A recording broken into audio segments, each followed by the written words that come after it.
the Armchair Cricketologist Show. Hi, welcome to episode 4. In today's episode, we will review day 2 of the Border Gavaskar Trophy and day 3 of England versus New Zealand. Today was the moving day in this test match. Australia were able to restrict India to 262, which means they had a lead of 1 run. There were crucial innings from Akshar Patel, Virat Kohli, and Ravichandran Ashwin. Nathan Lyon bowled brilliantly to get 5 wickets. This was one of his best bowling performances. Australia, on the other hand, had to play out 12 overs. They scored 61 runs at a very brisk rate. Travis Head scoring 39 of 40 balls, Labuschagne scoring 16 of 19, and their run rate was more than 5 runs an over. Jadeja was the lone wicket taker. He got Usman Khwaja out, but he was very expensive, going for close to 8 runs an over. Let's recap the key events of the day. The day started really bad for Australia when Warner was declared out of this test match because of concussion and Matt Ranshaw became a substitute. All the other things went pretty much in Australia's favour throughout the day. India slipped from 46 for no loss to 66 for 4. KL Rahul flopped again. Cheteshwar Pujara went for a duck in his 100th test match. Shreyas Iyer also went pretty cheaply. Rohit Sharma scored some 30 odd runs. It has been a lackluster performance from the top order again. Kohli and Jadeja then stitched a very crucial 59-run partnership to take India to some sort of respectability. But India was still around 125 runs only on the board when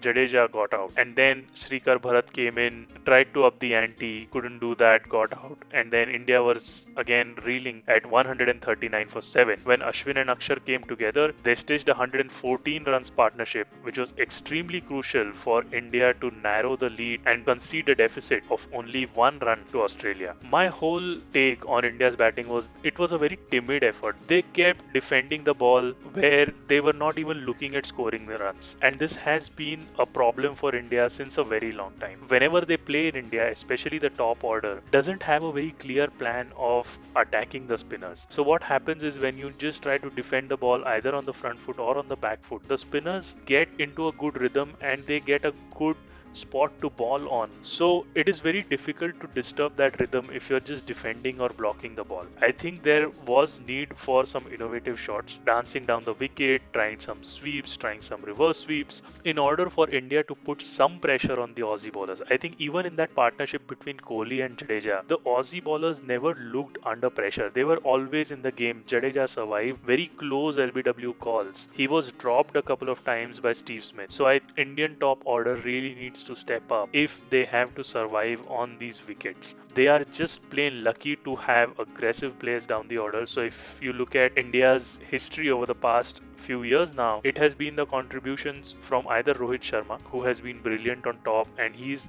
that aggressive batsman who will take the game to the spinners, or it has been Rishabh Pant or Ravindra Jadeja who have taken the aggressive approach to sort of blunt the opposition. And then the Ashwins and the Akshar Patels of the world can come in, and once the opposition has already been deflated, they can keep piling on those runs and put India in those winning positions. But the day the lower order stops performing, I think India is going to be in a huge spot of bother. So for now, it's very important that the top order finds another way of scoring runs and they don't have to look elsewhere. They need to just look at what Australia did. Usman Khwaja was brilliant when he was sweeping and reverse sweeping the ball. Yes, it was full of risk, but this pitch is anyway full of risk. Even if you're defending, you are taking a risk. So every ball, you need to have the intent of scoring runs, and if in the process you get out, that's fine. But then Akshar Patel and Ravi Ashwin brought India back into the game with that amazing 114 runs partnership. I just don't know how Indian lower order can manage to do this time and again. In past so many test matches, the lower order has rescued India, put them into winning positions, and India should really be thankful. In fact, I was cracking a joke today with some of my friends that India doesn't really need a top order. India can just play with these 5-6 players, and these players can only bat and they can also bowl. In India, you don't really need a top order because anyway their contribution has been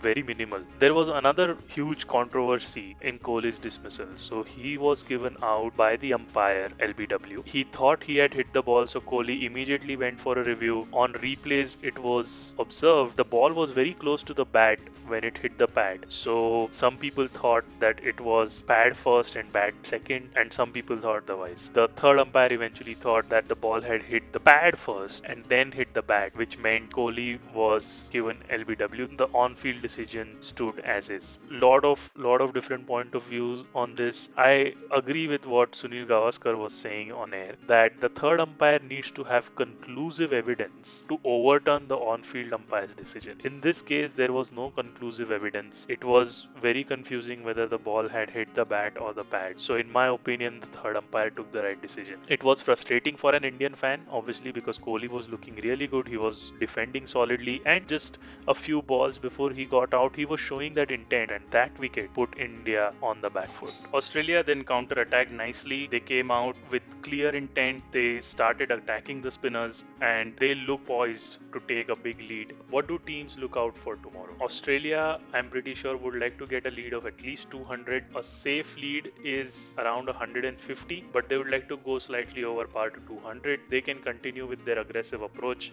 They just have to score 150 runs more almost to reach there. So I think they are well poised to get to that lead. India, on the other hand, would like to restrict Australia to less than 150. Any score of 150, in my opinion, is impossible to chase. If Australia can be contained between 120 and 150, it's going to be a tight game. If Australia can be contained below 120, then India will have a very strong chance of winning the match. And now on to the second test match. The test match between New Zealand and England. England are in a very strong position and are poised to win that first test match. New Zealand are struggling at 63 for 5, chasing a score of 394. So they are well behind England's total, and it's going to be an uphill task for them. Let's look at what England did in their second innings. So the baseball theory continued. England scored at a brisk pace. They made 374 runs. Joe Root scoring 57 of 62, Brooks scoring 54 of 41, and Foakes with 51 of 80. Look at the number of balls they have taken to score these 50. And this is again something that India needs to learn. It is not important to stay on the wicket for a long period of time. The wicket at Kotla is likely to get you out, so just go out there, score big. If 3 or 4 people out of your 10 can get to a 50 in like 30-40 balls, I think you're there. You have a good score on the board. So they need to take a leaf out of England's book.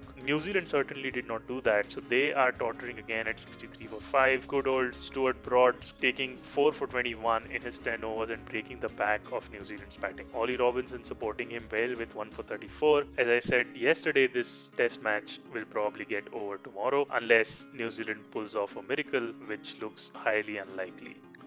Thank you for watching the video. If you liked it, please press the like button and share it with your friends, and don't forget to subscribe to the channel. Bye.